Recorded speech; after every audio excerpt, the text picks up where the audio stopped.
이것도 네이트판에서 올라온 건데 네. 약혼을 했어요. 이제 결혼을 약속을 했는데 네. 남녀가 네. 여자친구분이 사귀는 도중에 약혼을 했음에도 불구하고 성매매를 했대요. 그러니까 자기가 성을 산 게 아니고 네. 판 거예요. 왜 그걸 한지 남자친구는 이해를 못 하는 거죠. 네네네네. 그러니까 당연히 그 여자친구는 자기 입으로 말할 리가 없지 않습니까? 네네네.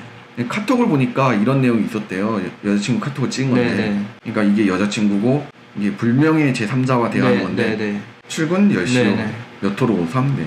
이건 저건 비건인가 보네요. 네. 그리고 예약이요. 뭐 도착했다 그러고 이제 다음 손님 뭐 착한 손님이야. 뭐 손님 네. 도착이요. 네. 좀 올려. 그러니까 대충 보면 그냥 성매매네요. 예, 흔히 말하는 그 오피스텔 네. 성매매 네. 그런 거잖아요. 네. 그러니까 이거를 발견해갖고 난리가 난 거예요 지금 남자친구가. 그래서 상황을 그대로 올린 거예요 판에다가. 네. 100% 네, 성매매죠. 여자가 잘못한 거잖아요. 네네네. 여자가 잘못한 상황이면은 네. 그냥 공감을 해주면 끝이잖아요. 음. 근데 이 반응을 보면 네이트판이 아시겠지만 여초 커뮤니티가 네네네네. 파혼해라 왜 판에 올렸나 여자 욕해달라 그러냐. 또 나왔죠. 찌질남 프레임, 루저남 프레임, 그러니까 쪼잔 프레임.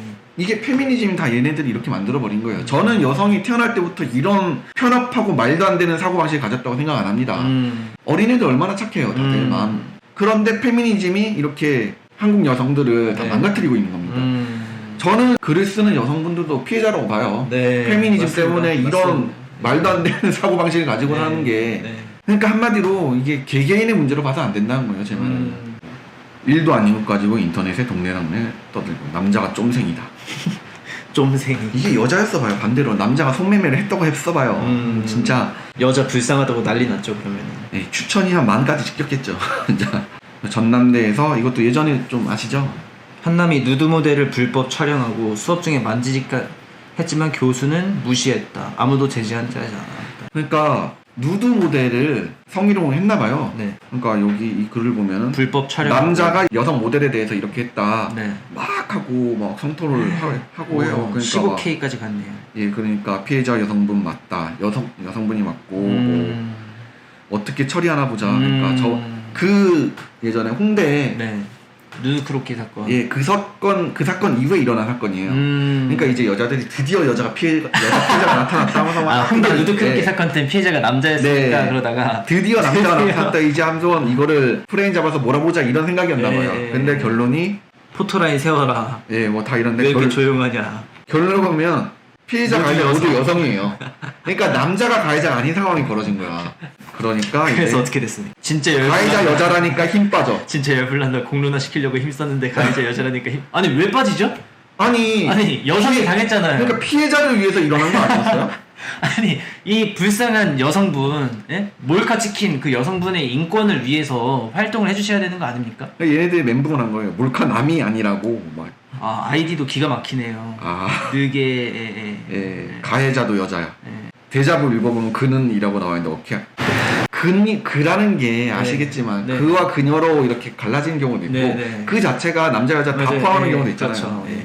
가해자가 여자는 건 어딨어 막 이렇게 막 멘붕이 당연히 왔는데, 한남인 줄 알았는데 이제 헐 여자 인정하는 마음 상태가 된 거예요. 여자라고. 여자 몰카범 주목하기 전에 남자 몰카범 5조 5억 명에게부터 그러니까 부각시켰어요. 이제 멘붕 상태가 온 거예요 얘네들이.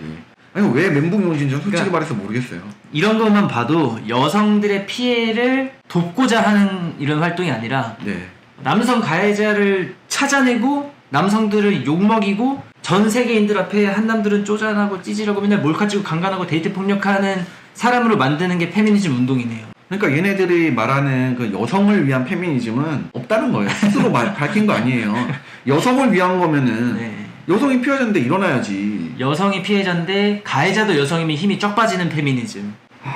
이것도 되게 문제인데 이제 그러니까 픽토그램이라고 해서 네. 그림을 딱 이렇게 기호화를 시켜갖고 네. 의미를 한 번에 전달되게 하는 거 있어요. 예. 그러니까 예를 들어서 신호등 같은 것도 네. 이렇게 걸어가는 거, 네, 멈춰 있는 네, 거 네, 이거 딱 보면 알잖아요. 네네. 근데 여기에도 이제 또 PC가 들어옵니다. 페미니즘. 그러니까 남자 화장실은 남자가 이렇게 파란색으로 입고 네. 그냥 바지 입고 있고 네. 여자 화장실은 이렇게 치마로 빨간색으로 입고 있잖아요. 네네네. 그게 이제 또 성관념을 고착화시킨다. 이것도 페미니즘이 들어가고 이제 이런 픽토그램이 만들어지는 거예요. 그래서 이 신체도 거의 똑같이 해놨네요. 색깔만 좀 다르고요. 예를 들어서 여기 이제 남자 화장실, 여자 화장실 네. 이게 없다고 칩시다. 네. 이거 없으면 어떻게 알아요? 그러니까 저는 뭐 그게 뭐 성을 뭐 고착화시킨다라고 얘기를 하는데, 자, 저는 이거는 성을 구분하는 거라고 생각해요. 구분을 해야 일상 사람들이 편리하고 좀 더, 이런 만약에 구분이 없으면은 불편하잖아요. 그렇기 때문에 구분을 최소한 요 정도는 해놔야 사람들이 이렇게 살아가는 데 있어서 최소한의 구분과 그런 구별들을 할 수 있다. 그러니까 이게 한마디로 여성에 대한 차별이라는 건데, 이게 그러면은 한글을 모르고 영어를 모르는 외국인한테 또 차별 아닌가요? 그런 식으로 하면? 그러네요. 얘네들은 항상 차별을 자기네들만 곧 이렇게 딱 집중해놓고 다른 사람이 차별되는 상황은 전혀 신경을 안 써요. 피크토그램이라는 거는 글씨가 없어도 알아볼 수 있게 하는 게 그 목적인데, 그렇죠. 그 목적을 완전히 망각시키는 거를 해놓는 겁니다. 이렇게 페미니즘 들어오고 이걸 이제 인권 운동이라고 이제 하고 있는 거예요. 예, 이게 성관념 고착이라고. 만약에 이거 글씨 못 읽는 사람이면은 그냥 그림만 보고 이제 파악해서 들어가야 될 텐데, 그러면은 남자가 글자를 못 읽는 남자 입장에서는 여기가 남자 화장실인지 저기가 남자 화장실인지 모르잖아요. 그럼 여자 화장실 들어가면 어떻게 합니까? 예를 들어서 그냥 일본인 여성이 와갖고 이거 못 알아봐요. 이거 못 알아볼 수밖에 없잖아요. 그렇죠. 모르면은. 그럼 그 사람에 대한 차별 아니에요? 일본인이라는 인종에 대한 인종차별이고 여자라는 또 이제 성차별. 얘네들이 진짜. 그럼 얘네들은 차별을 하지 않으려면은 전 세계 200 뭐 한 40개국 있네요. 그 언어를 다 써놓고 그 기호들을 다 써놔야 이제 평등한 기호네요. 네. 근데 그것도 문제인 게 이제 또 문맹인 사람이 있잖아요. 또 그들을 또 차별하는 거라. 그러면 어떻게 해결해야 될까요? 그러니까 이제 얘네는 답이 없는 거죠. 이것도 제가 아까 말씀드린 것 중에 하나인데, 이것도 판에 올라온 사건인데요. 한마디로 결혼을 했는데 아내가 아이를 낳고 맨날 놀고 있다는 거예요. 집안일도 제대로 안 하고. 근데 이분은 이제 아내랑 아이를 키우려고 막 밤새 일하고. 근데 들어오니까 맨날 밥도 안 차려주고 그냥 그 집안도 개판으로 해놓고 애기도 맨날 배달시켜서 먹이고. 애기한테요? 아니요, 자기한테. 애기한테도 뭐 별반 다를 바 없겠죠. 그쵸, 뭐. 예. 결혼하고 3년 동안 단 한 번도 밥을 차려준 적이 없다. 대부분 배달 음식, 그리고 식기세척기 120만 원 주고 뷰티인 해주는데도 원래 식기세척기 넣을 때 초벌해야 되니까 그것도 이제 이 남자가 하는 거예요. 이렇게 되니까 남자가 정말 미치려고 하는 거 아니에요. 근데 이건 진짜 심각한 문제네요. 그냥 왜 이렇게 됐느냐는 거예요, 제 말은. 이거를 보통 사람이라면은 다 이게 여자가 잘못됐다는 걸 알아요. 그렇죠. 근데 왜 이런 일을 하겠어요? 여자들도 본인이 잘못했다는 거를 알고 그거를 긍정해주는 그런 상황이 없으면은 이렇게 안 해요. 예전에 저희 어머니 세대들이 이렇게 했으니까 당연히 안 했잖아요. 근데 왜 이렇게 되냐? 여자들이 집안일을 하는 것을 독박육아. 그러니까 전업주부가 집안일을 하는 것도 독박육아라고. 그러니까 독박 가사, 독박육아. 라는 프레임을 잡아버렸잖아요, 패미들이. 그러니까 얘 입장에서, 그 여자들 입장에서는 자기가 전업주부임에도 애를 키우고 이렇게 가사를 하면은 내가 오히려 피해를 보는 거다. 이렇게 생각해버리니까, 페미니즘 때문에. 독박 육아라는 게 얼마나 폭력적인 용어이냐 하면요. 자, 육아를 하는 데 있어서 뭐 기저귀도 갈아줘야 되고 젖도 줘야 되고 정말 아기한테 온 신경을 많이 써줘야 되지 않겠습니까? 그럼 이 온 신경을 써주고 거기에 필요한 물질들은 어디서 오는 겁니까? 남편이 뭐? 네, 이때까지 한국 사회에서는 보통 그런 것들은 남성이 마련을 해온다라는 게 이제 암묵적인 룰이었고, 아마 지금도 대부분의 남성들이 그러고 있을 겁니다.